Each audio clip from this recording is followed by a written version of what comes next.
I am delighted to have Dr. Adriana Sanchez as my guest today, as we have an open dialogue about imposter syndrome, which many of us experience, and that we are not alone. So, thank you, Dr. Sanchez, for being here today. Yeah, thank you, Liz. Thank you for bringing me on. I mentioned this to you before, but I really admire the platform that you're creating for folks to gain perspective and have conversations about things that are very relevant to our experiences and how we can empower ourselves in the professional realm and also in our personal lives. So I'm excited to be here. Yeah, I'm grateful to have someone like you that could come in and have this discussion with me because this is your background. And so again, I'm very excited to have you on the show for this topic. But I like for people to get to know you a little bit better. Can we kick it off by you sharing a little bit of your personal backstory and how it has shaped your career journey? Yeah, happy to share. I grew up in North Hollywood, California. I'm a second generation Mexican American, oldest daughter. I have two younger siblings. And so growing up, I often got messages from my parents like, Mija, do well in school, go to college. That's something that they didn't get to do, or because they started having a family very young. It was always kind of the motivation to encourage us, me and my siblings, to go to college. And so, determined to be the first in my family to go to college, I decided to apply to several universities at that time. Because of all my responsibilities as the oldest daughter in my family, I wanted to go as far as possible to college. And as far as possible meant 6 hours away to Monterey Bay. Um, I that was the first time I was away from home for the first time. I wasn't really aware of how financially insecure I was, not having kind of a safety net, and just so like feeling so out of place in this new environment. Um, I started feeling symptoms of depression and homesickness. I did not know that that's what I was experiencing then. And so when family would call and ask me how I was doing at college, it was often just like automatic tears, and I wasn't sure why. Um, and so there was a natural encouragement for me to come back home, and coming back home meant either you're working or you are in school. And so I, over the next few months, got a job and started attending a community college. And that's when I started thinking more seriously about a career, and what I wanted to pursue. Um, is somewhere along the lines, just kind of seeing my own family's struggles with mental health and also trying to find my own therapist as a college student. I realized that there weren't many Latino, Latina identified providers in that area. Um, and I got it in my head that I wanted to fill that gap. I wanted to be somebody's therapist at some point. And so my research led me to find out that I needed a doctorate in order to be that. Um, and so I attended UC Santa Barbara for most of my undergraduate and graduate studies and moved to Chicago, Illinois in 2021 to complete my final year of my PhD in counseling psychology, which encompassed a clinical internship at the University of Illinois, Chicago. And that's where I work with students from all walks of life, who are seeking mental health services. So that's a little bit about my backstory. Is there anything else that piques your interest, Liz, that you want me to expand on? Well, you're a fascinating individual to begin with. And thank you for sharing that because I believe that our background, our family, our culture, our experiences as first gen college students really they contribute to what it is that we want to pursue as a career. So I love asking that question because I just love seeing that connection. And so, you're in the mental health space, you're in counseling. What is your purpose and who do you serve or who do you want to serve? My gosh, yes, I absolutely love this question. I believe that my calling or my purpose in this career, this lifetime actually, is to create culturally affirming spaces for individuals to introspect and support them on their path to healing. And I predominantly, in my research and my practice, have worked with first generation college students, students who maybe hold more historically marginalized identities, women of color, men of color, and have really found my passion in supporting students who don't always have the most privileged identities and are working against systems in order to succeed, right? And so both in my research and my advocacy work and in my clinical work, that has been a focus. And I pride myself in my cultural humility as a practitioner, as a therapist, and believe that I best serve students who are looking for a culturally humble therapist, mentor, and support. Even before pursuing my career in psychology, I'd loved taking up job opportunities in campus resources that were dedicated to supporting first-gen students, transfer students, non-traditional college students. That's an age group that I really love. It's such a critical time in one's life, a lot of decisions around career, around who am I? And so I think that's my purpose in life, is to serve these populations and to help them reach optimal mental health, right? And mental health encompasses so much, not just our personal, but our professional and our social kind of lives. Yeah, I think it's so admirable the work that you do, especially working with university, college students, because these topics are so prominent, and coming from, I'll say from, being Mexican, like we didn't have these mental health conversations, and whatever we were experiencing, sometimes, we felt we were alone and we had to figure it out. And, you and I actually connected because we collaborated on a program specifically talking about imposter syndrome for first generation college students. But this is a very interesting and dear to my heart topic, because, I've personally experienced it, and I work with a lot of clients that, have also expressed that they have these feelings. So let's just kind of take a step back here. But I know that in the academic spaces, it's called the imposter phenomenon. So I may be using it interchangeably. I always think of it, as imposter syndrome. So can you define what is imposter syndrome? Yeah, I'll be happy to define it. I think it's been used interchangeably, imposter syndrome, imposter phenomena, depending on who you're talking, there's maybe a preference. Who you're talking with, there's maybe a preference, but the definition of imposter phenomena syndrome is essentially it's the psychological experience of feeling like a fraud, and experiencing self-doubt of one's abilities and accomplishments, despite evidence that suggests that one has really worked hard to get to where they need to be. Any proof of success is often maybe dismissed as, oh, I just got lucky, or it was just great timing, or perhaps I have contacts and they were able to put in a good word for me, and that's kind of how I made my way in.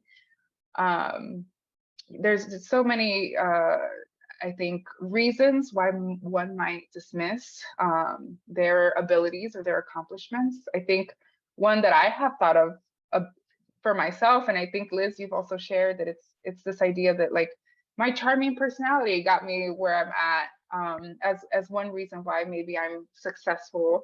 And I put that on quotes because, at times we dismiss our accomplishments because we get stuck in like a routine of like, well, I'm just going for the next thing and the next thing. And yet we like hold on to these feelings of self-doubt. And so, I think that definition also expands into not feeling like we deserve success, or deserve the success you've achieved, or you somehow kind of, again, wiggled your way in.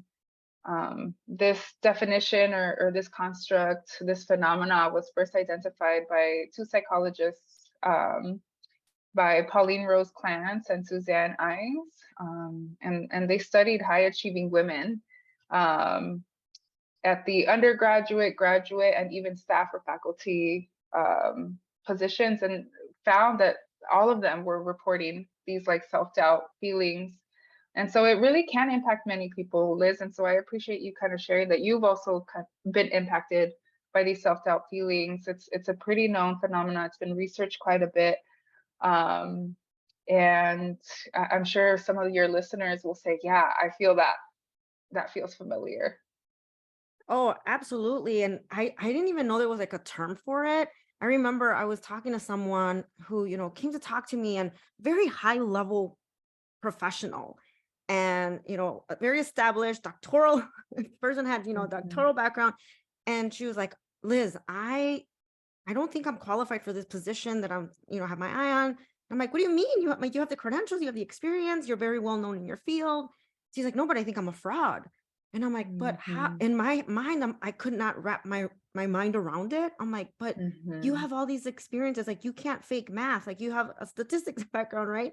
And so Yeah. then I started thinking, I'm like, wait, I feel that too. But Mhm. I feel that because I don't think I'm smart. And so I'm like, no, but like I really felt like, I'm like, no, I really am a fraud, but she's feeling Mhm. this. And so what are some common factors or reasons, like why do we experience these feelings even though we have that background, those accomplishments, the education? Why do we still feel it? Yeah.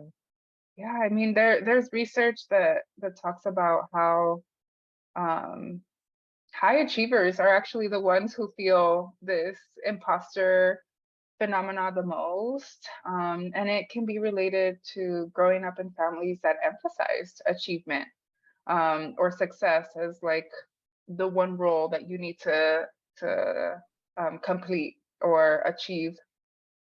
I know for me, I think there was a lot of talk in our family about like this American dream, this like hope to make more money, this hope to like own property. And so that pressure, I think, can really influence why we experience this phenomena.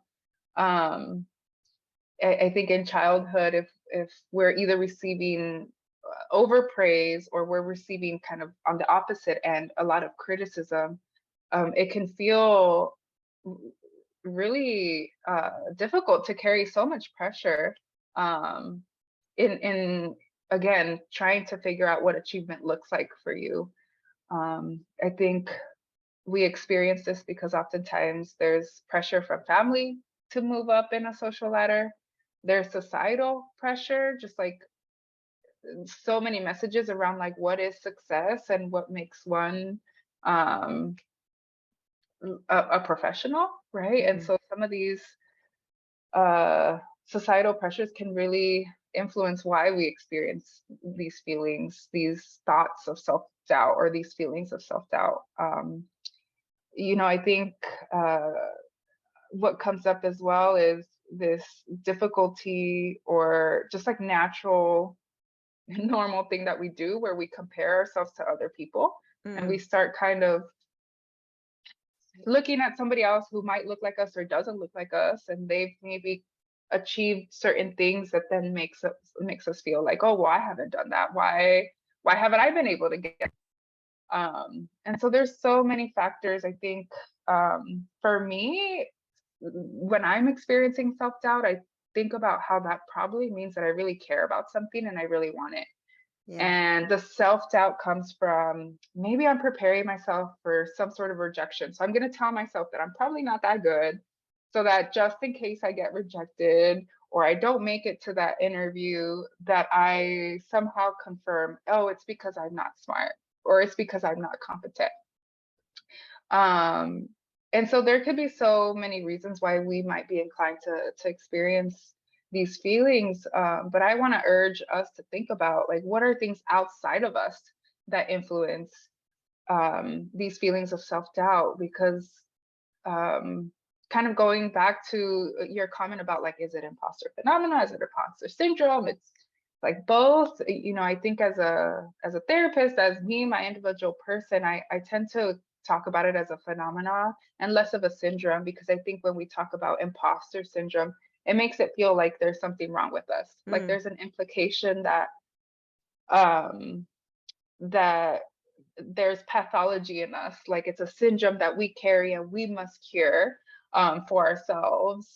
But oftentimes I would argue that it's not within us, things that we have to change about ourselves. It's things that we need to maybe reflect on so that we can acknowledge, like, this is a self-doubt that I'm having. This is a self-doubt thought that I'm having, and it's not me.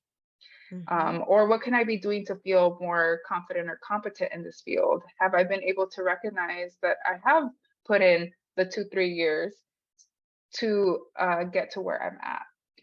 But I'm rambling, as you can tell. I'm passionate about this, and I really want us as a whole, as a collective, to not necessarily associate it to a syndrome that something's wrong with us, but more so externalize some of that and consider how society, social comparison, um, just like external things influence these feelings for us. And that really normalizes it because it does feel like you are alone, that you're like, oh, I am the only person and people are going to find me out and I don't belong or I Mhm. got lucky. But some of the things that you're talking about is it could be also our upbringing, expectations, school, even early childhood education. And then Mhm. also there are those external factors. Can we talk about some of the external, like the systems that are in place? And I'm really curious about this, especially from like the career trajectory standpoint. Yeah, absolutely.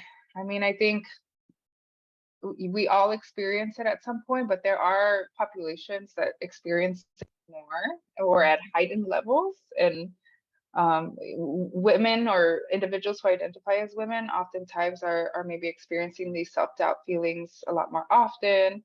Those who are maybe first time navigating systems um, that weren't meant for us. And I know that the systems that weren't meant for us are kind of um, everywhere.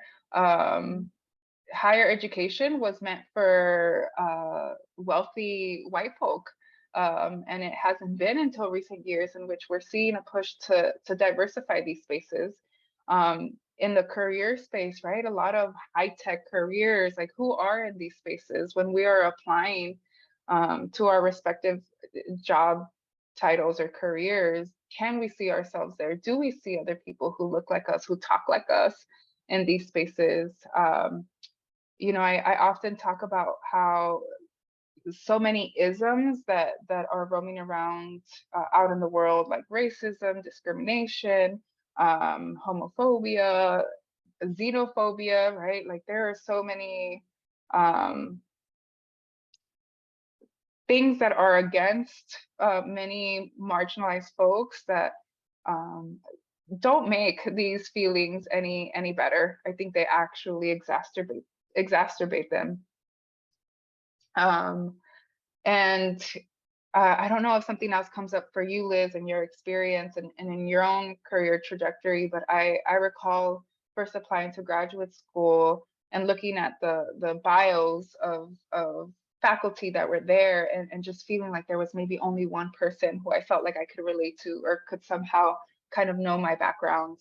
And so having a sense of belonging in that space was kind of difficult to develop, because I didn't see another Latina woman in a PhD program within that space, but I was able to find it in other institutions and other networking opportunities.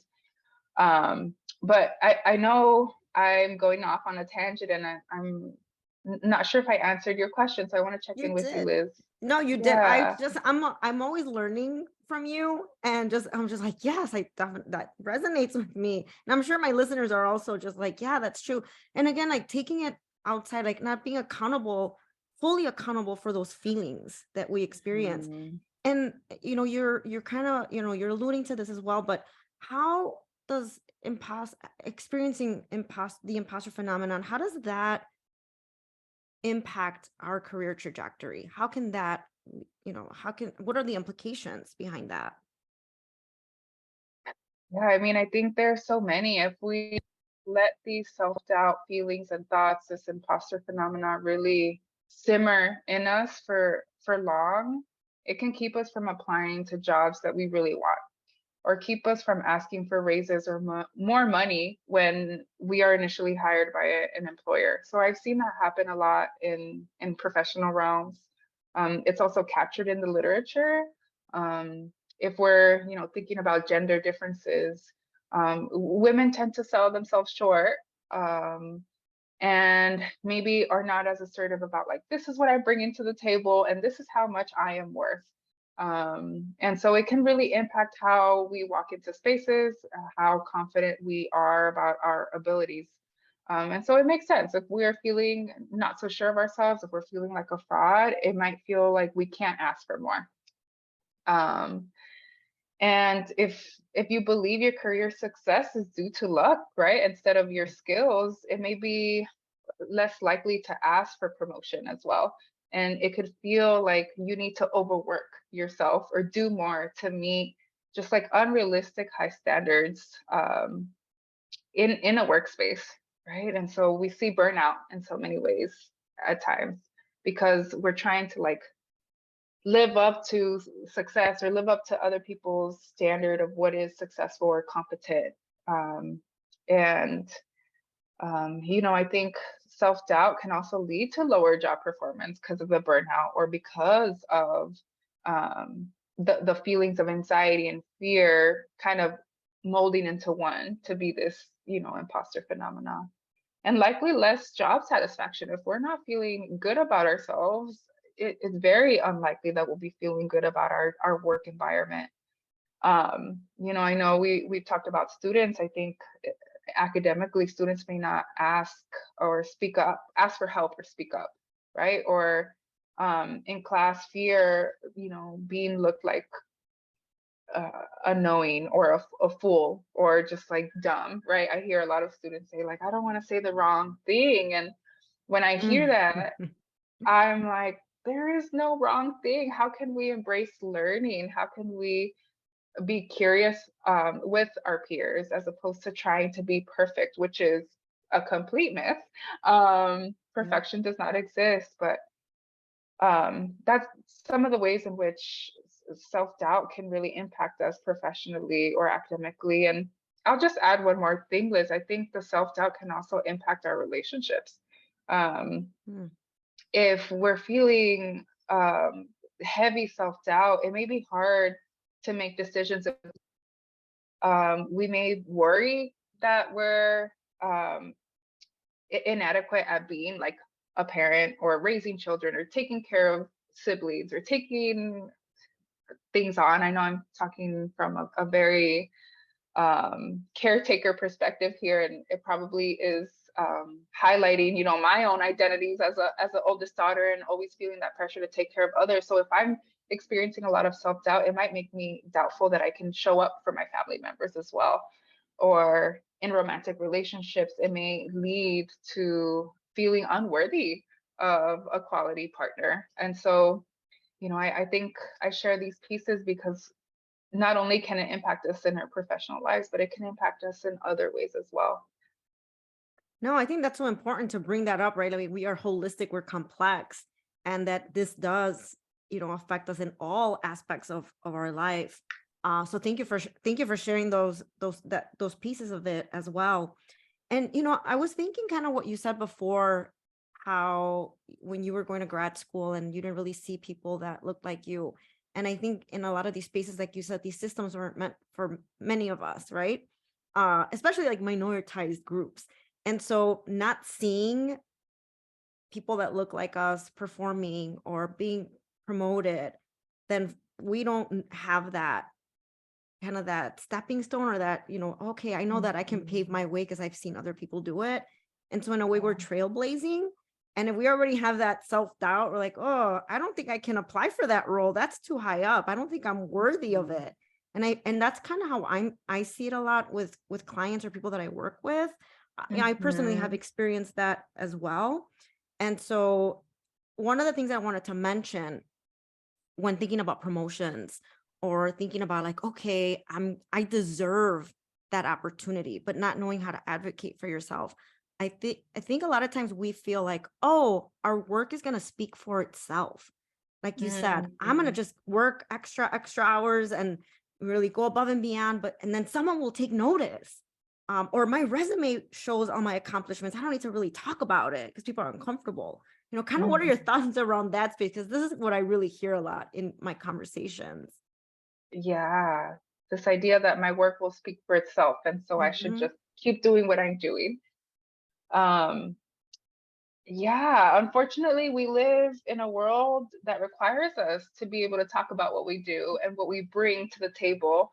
Um, and I would say that it's a skill to develop for sure. You know, I think culturally, it Mhm. feels maybe not so great to talk about ourselves. Like I know in a lot of Latino, a lot of marginalized identity groups, um, we're much more community based, much more collectivistic, and so it feels icky to talk about ourselves. And so when we jump into a professional setting and we're required to list, you know, what we bring to the table, what we have to offer, what makes us qualified for a position or for a raise or a promotion, it can feel uncomfortable.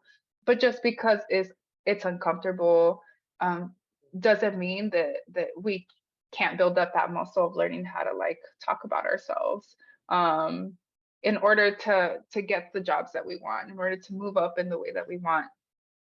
You know, I think we can continue to have our own style in that as well, and continue to be humble as we list our accomplishments, right? And so how can we again separate ourselves from the self-doubt thoughts and step into a space where I can say, well, that's just a thought. I probably need to challenge it because here I am getting ready to apply to the next thing. And I have to talk about, you know, my experiences and talk about how I'm qualified. Um, and so, yeah, Liz, I'm sure a lot of your clients experience this. I don't know many people who love talking about themselves, but it is a skill that takes time to develop. And I know in my graduate career, I looked to a lot of my peers who looked like me and who were paving a path before me. So cohort members that were 2, 3 years ahead of me, um, for some of that mentorship on like, how do I talk about myself? How do I talk about my research? Um, I'm currently applying to jobs, and so taking the time to like list what I've done and what I feel confident about, and what are my skills and strengths, that I can reflect on, and really communicate with potential employers. But I don't know if you have more you want to add, Liz. I know you have firsthand experience with people. So what have you seen work for folks, in helping them develop that comfort or at least muscle to talk about themselves and step into leaderships roles and positions? Yeah, you know, I definitely have a lot of these conversations and reminding people to not undervalue themselves and what they bring to the table, and some we do have to be uncomfortable, like you mentioned. You know, it's a skill to have to self promote, but no one is going to do it for you. And so learning to do that. And I know one of the things that I've noticed when I'm interviewing people, you're right, it's about like the community when they'll say, oh, we did this and we did that. I'm like, okay, let's stop right there. We, or what was your contribution? They're like, well, actually, I did initiate this, I led the team. Like, okay, well, when you're interviewing, well, it's good to showcase collaboration, take ownership of the things that you Mhm. contributed. What did you do? And I think that's a lot, Mhm. that's very difficult for a lot of people to do. And almost like they need that permission, like, oh yeah, I did do this. And that Mhm. and not being afraid to again advocate and talk about your contributions. You're not going and saying, like, I'm amazing, hire me. You have facts, you have proof, you have evidence. So Mhm. you know, even working with a coach is helpful to help you really identify your strengths and those experiences, those qualifications, and where you really shine. So having people, Mhm. you know, that are your tribe, I like to call your tribe, to help you Yeah, acknowledge that. um, absolutely. and you know, I wanted to mention something else. You know, I'm going on a rant here as well because this is such an important topic, and all these things are going through my mind again as someone who has personally experienced it. Well, I still experience it, and I try to stop myself, and I'm like, wait, no, Liz. But stereotypes, right? So in thinking about gender. So, you know, when you talked about, you know, trying to ask for more money, or, you know, sometimes we're like, oh, well, at least I got this opportunity. It's good, you know, good for me. Um, but the way that maybe if women want to be more assertive, or asking for what they want, what are your thoughts around even just some stereotypes and how maybe we respond to certain things in terms of our career and our career growth? Oh, that one's loaded, Liz. I I think, know. I I think, when asking for more money, like, research does yeah. show that males will ask for more money. Mm-hmm. They're not afraid to ask, and I'm generalizing here, but Yeah. asking for a promotion, right? But Mm-hmm. why, are the stereotypes, does that contribute to us not asking for what we want, or even putting ourselves out there? Are we egotistical? I don't know. I just thought I'd throw that into the mix of the conversation. Yeah. No, I mean, I think it's very valid. It's true. I think at times we, without knowingly, fall into ways of acting or being that are aligned with like gender stereotypes or like racial stereotypes. And um, sometimes it's unknowingly, because of these self-doubt feelings, we just kind of make ourselves small, as you mentioned. um, I think it's important for us to name it, at least Mm, be aware of the research, be aware that there's this trend that maybe women are less likely to ask for more compared to men. And I think there often is uh, a confusion between confidence and competent. Again, don't want to mm, generalize, but some of the research highlights that a lot of professional spaces are very Eurocentric, very masculine, and very heteronormative. And so it can feel intimidating if we're not falling within these labels or these spaces. Under one of these, it can make us doubt our abilities when we're looking at like the white man who's a CEO, and we wonder like, can I ever be in that position?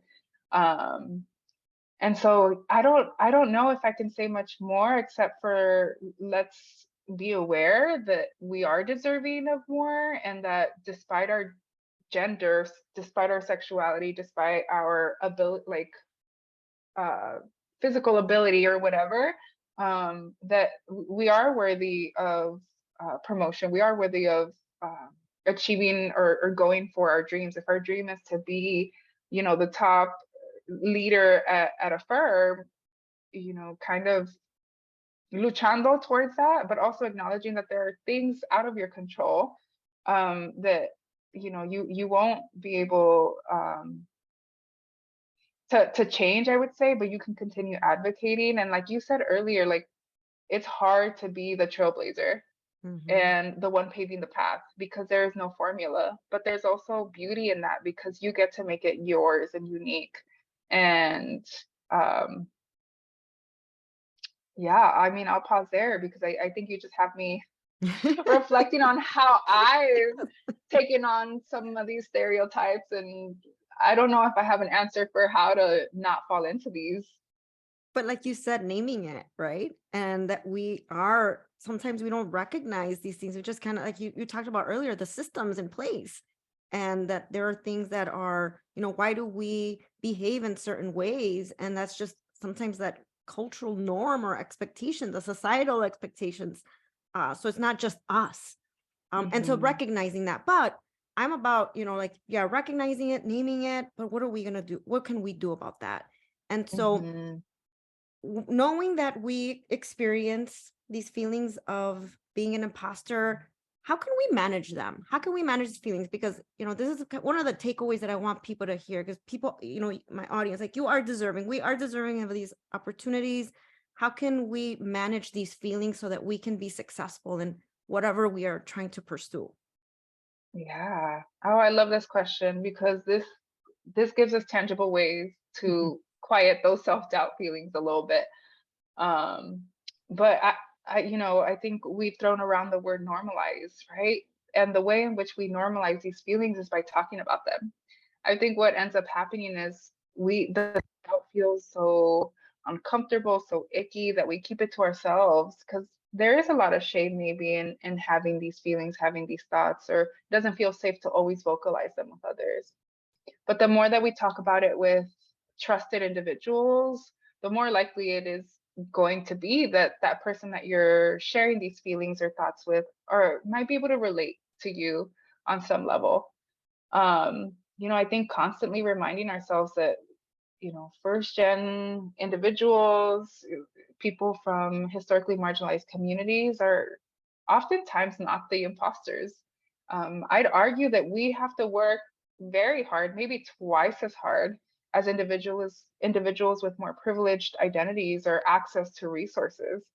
And so oftentimes, it's inaccurate to feel like the imposter, because if we were to put things down on paper, all of what we've been working towards, it probably suggests that we are maybe more competent, the more competence in the room. I think one of the strategies that I like to practice when I'm feeling those self-doubt thoughts or having those emotions come up is to start asking myself, and I want to encourage your audience to start asking themselves, like, what would a trusted friend say, or what would others say about this thought? How can I challenge what's coming up for me with identifying what are my strengths?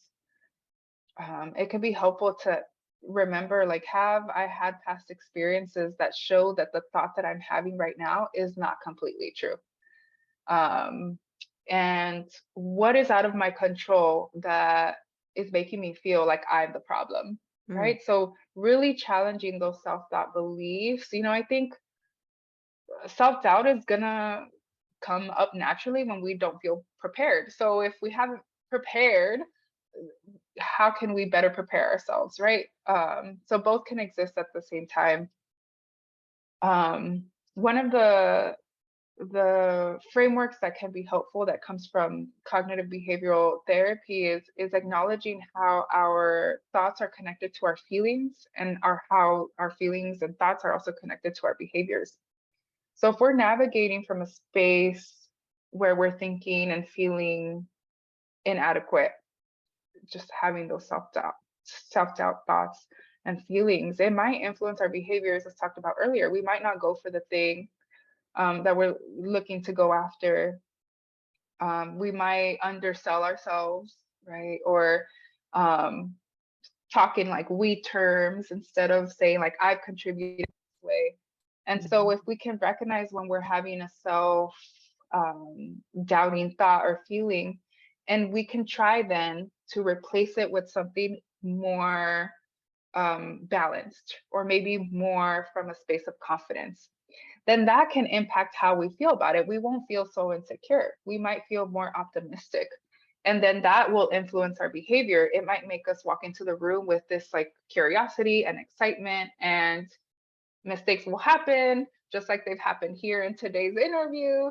And we can kind of pick up where we left off and kind of recover, and kind of trust the process. And, in that, there's also an aspect of practicing self-compassion and being kind to oneself, right? When there is a slip up, or I didn't say the thing that I wanted to say the way that I wanted to, and being kind to ourselves, and thinking back to like, well, if my best friend was to hear me talk to myself this way, would they think it's okay? Probably not. Probably not.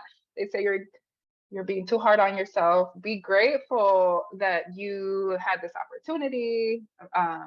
Be grateful for your ability to walk into the space and even give it a try in the first place, right? Another strategy that I think is crucial is to lean on your community, right? Sometimes we might not be able to lean on our family because they might not understand, but lean on trusted colleagues, trusted friends, to talk about these feelings. Liz, you mentioned like it's so helpful to have your tribe kind of say, you're really good at this, and I love the way that you talk about X, Y, and Z. So getting those external validating or affirming statements can help boost our confidence in those moments when we are feeling a little more self-doubt. And as I mentioned earlier, this embracing learning, everything's a learning opportunity. We can't expect to know everything. And I know that that's really hard, especially for first gen individuals, maybe firstborn, whoever you are. Honestly, I think there's a natural expectation on ourselves to need to know it already before you walk in. Like, I have to have the answer before I'm even asked, because I want to make sure that I seem um, competent or perfect. But again, perfection is a myth, and it takes time to learn a skill, right? Like I don't know Excel very well, and I recognize that that's probably a space in which I'm very uh, uncompetent or not so competent in, but think I'm willing to build that muscle. And so I can embrace like not knowing and enjoying the process of that muscle, that Excel muscle, or whatever muscle you're trying to build, really embracing the learning process. And I just want to acknowledge that can be hard when you feel like, okay, I need to know this now because it's going to impact my livelihood, or it's going to impact my salary, my opportunities. So yeah, I just want to put that out there. There's so many strategies to use. I can go on, and I think the one that I want to focus on is keeping a list. Maybe it's like your phone note or a document that lists all your accomplishments. Maybe it's your resume or your CV, things that you are proud of. Save emails or notes that include praise, or highlight the things that you've done that were not just exceptional, but that were just kind and human. Keep these things handy so that you can review them when you are feeling those like fraud feelings come up, so that you can kind of, again, challenge them. And you have something physical, like physically written down, to be able to like reference when you are just unsure about like how an interview is going to go, how a pitch for a new idea is going to go. I think all these tools together can really set us up to say, you know what, I know this imposter phenomenon is a thing, but I'm not going to let it get to me. I acknowledge that the feelings are there. I acknowledge the thoughts are there. I notice you, and I'm going to let you just pass because we're going to challenge them. And this is not useful to me right now because I have Mm. to get this interview done. Yeah, no, I love all those strategies. And I think I think that's a great toolkit to have, the praise folder, just a reminder, the accomplishments, having your tribe, not being afraid to fail, not being perfect. And I think I see that a lot when it go back to applying for a position, that it's like, I need to meet 100% of the qualifications. And that's kind of that perfectionism, right? Like, well, I don't, Mhm. I'm not going to apply because I don't know every single thing that's on that job description. And these are the Mhm. conversations that I have, with individuals. And the other piece too is the learning. And I want to talk a little bit about this, because one of the strategies that I also recommend is knowing your strengths. And I'm a big Clifton strengths person. And I say this because one of my strengths is learner. And I never realized that I think I leverage that learner theme to help me with my imposter syndrome. Because for me, I'm Mhm. like, oh, I don't know all the things. So I need to read up on everything that I can so that I can at least be at, somewhat close to my counterpart. So constantly learning. But that's Mhm. using that to my advantage. So I guess, how can we leverage those feelings in a positive way? What are some of your thoughts around leveraging that for career success, and not letting Mhm. those feelings hinder us? Yeah, I think it's going to look differently for every individual. But I imagine that some of the feelings can be flipped into like an emotion of motivation, or just like, I'm gonna prove these individuals wrong. And I don't, I don't know if it's necessarily to prove to others that you are this or that, but more so an opportunity to use those emotions to kind of remind yourself like, I don't need fixing. I'm fine the way that they are. Like Mm, I am. I can build on some of the strengths that I think I have, but maybe I could improve on. And like, how can you use that to bolster the skills and the strengths you do have? And I know skills are very different than strengths, right? The strengths are like things, innate things about ourselves that we bring in. Skills are things that we can pick up and learn. But I think I'm going to take this moment to really emphasize that I think environments, especially workspaces, can do a better job of creating an environment that values a variety of learning styles, a Mm, variety of leadership styles. Um, I think the answer that we're all kind of hoping to get today is like, how do I overcome imposter syndrome? Or how do I overcome these feelings? And I think the answer is that we don't need to fix you as an individual. We need to, I think, start thinking about how environments, again, how they're fostering a variety of leadership styles, and in which diversity, right, diverse racial, ethnic, gender identities are seen as just as professional as the current model of, heteronormative Eurocentric spaces. um, I think I'm dodging your question, Liz, because I'm again kind of saying like, what are the external factors doing to make sure that they're prepared to take us in as unique and diverse individuals coming into a workspace? um this is yeah, bigger I than may be us. radical in that sense. It's This bigger is than bigger us. than us. Yes. No, I think it's important to recognize that. And again, kind of circling back to where we started, it's beyond us. And I love that. We don't need fixing. And this is why I love talking about strengths, because it's like leverage what we have when we are worthy. We have so many wonderful things that we bring to the table, and owning them, recognizing them, and just finding that empowerment within ourselves. But just like you would not discourage a friend, and sometimes we have to really acknowledge when we are having those experiencing that negative self-talk, and recognizing that it is a lot of times external, or these systems in place that play a role in how we are feeling, and do what we can control. But yeah, I think organizations, I mean, that's a whole other conversation, right? um, Absolutely.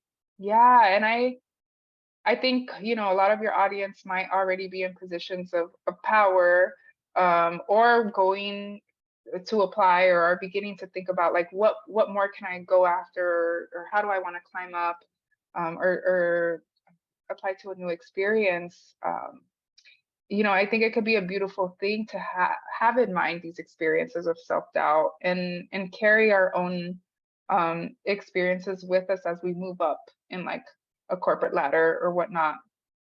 And to clarify, where I'm getting at is, we can use the power that we have in order to influence how we hire, right? So I'm thinking mm, about opportunities in which I've been able to be on search committees and have said, yeah, this resume is stellar, but like, who is this person? On paper, like, what do they bring that I'm not seeing on a resume? What's their personality like? Interpersonally, are they a likable person, right?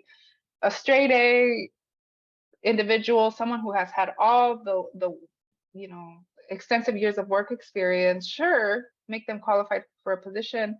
But I think being on a hiring committee, I could kind of advocate for those individuals who may have not had access to so many mm, resources or opportunities, and say, I kind of see myself in this person. I want to know more. yes. And like providing a pathway and a mentorship approach for supporting individuals to move up in these spaces. And so essentially, I think we have a responsibility not only to pave the path, but to bring others with us, Yes. and really look for the nuances in the experiences, in the strengths, and have conversations with folks, right? Like, it's not just about, what university did you attend, what kind of education do you have, but it's like, what kind of worldview and knowledge do you have as you, Liz, as me, Adriana, right? um but maybe I'm preaching to the choir here. No, I think this is insightful, and it's validating. It's validating. And again, this is why I wanted to have this dialogue with you. I'm not an expert at all. All I know is that I know I experience imposter syndrome, but I'm like, I want to have this conversation and just kind of bring it to light, with my colleagues, people that are, that listen to Mhm. my podcast. So I really enjoy Yeah. having these conversations. And now, one of the ways that I wanted to kind of conclude our conversation today, you're someone that is very accomplished, right? I see you're a Latina, and you are, you have your PhD, which there are a lot of people that aspire to that. And so you have experienced imposter syndrome. How, regardless of that, right? Like you've paved your way, you are where you are at today.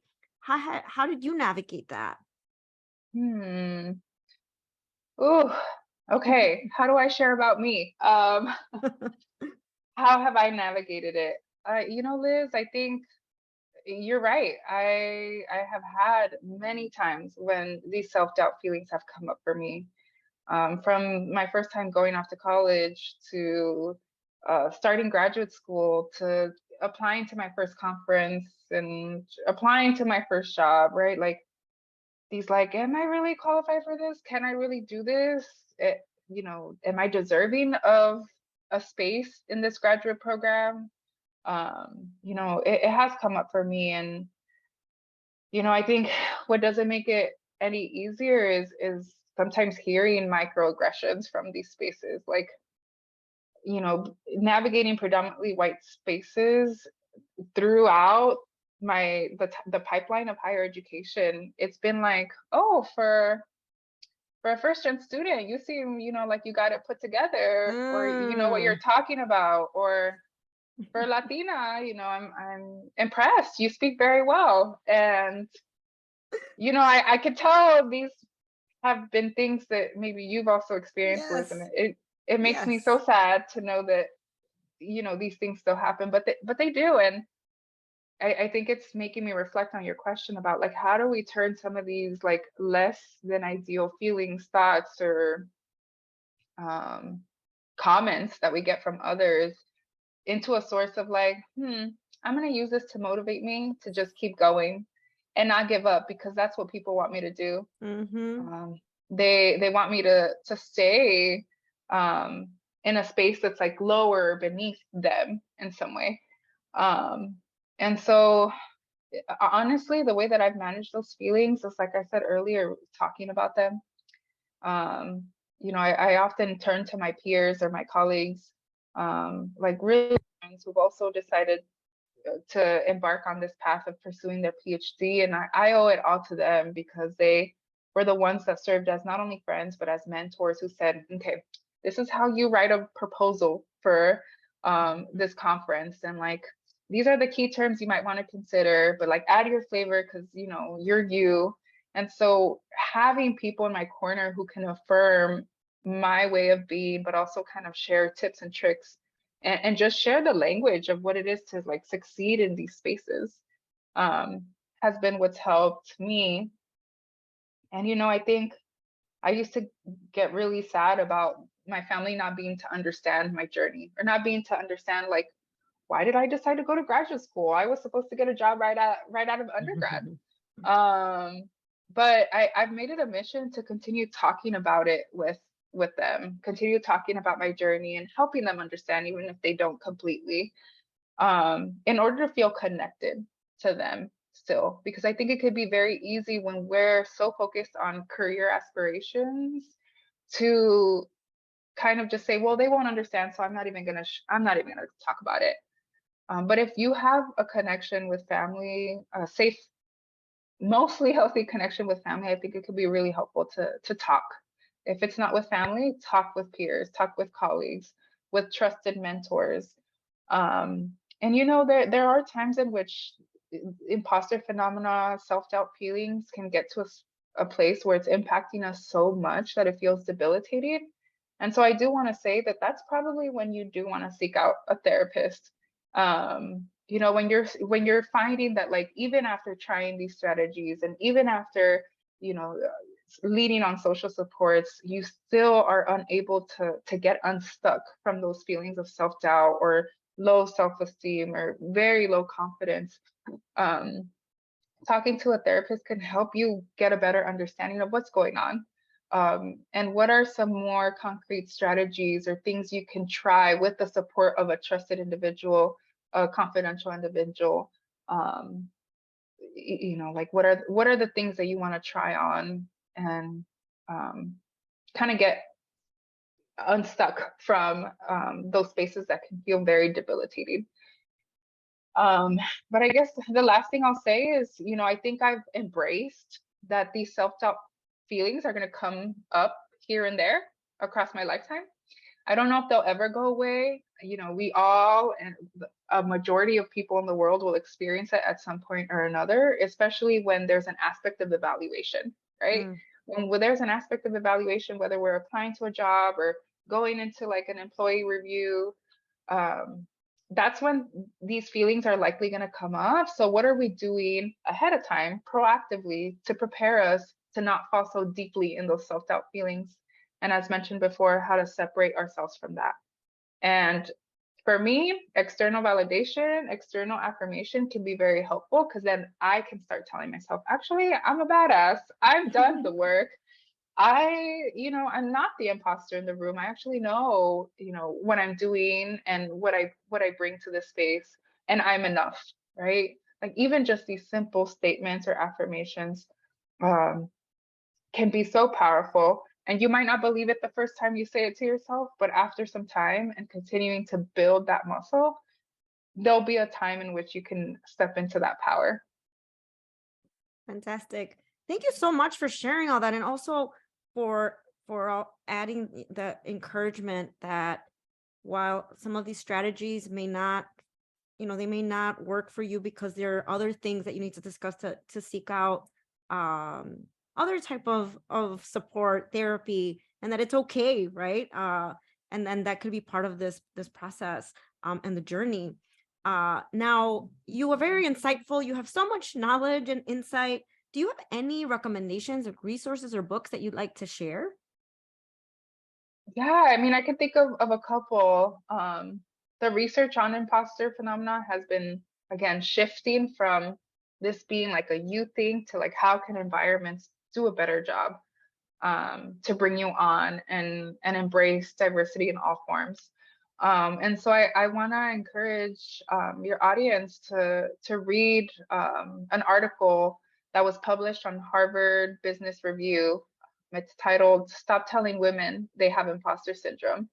And two authors really go into detail about, how there's an illusion that we are imposters, and a lot of systemic bias and exclusion can lead to these feelings. So I just want to encourage your audience to go read that again, in an attempt to remember that we don't need fixing, right? And like, Yes. how can we just bolster our strengths or our skills, but also hold environments accountable for what they're doing and how they're contributing to these feelings.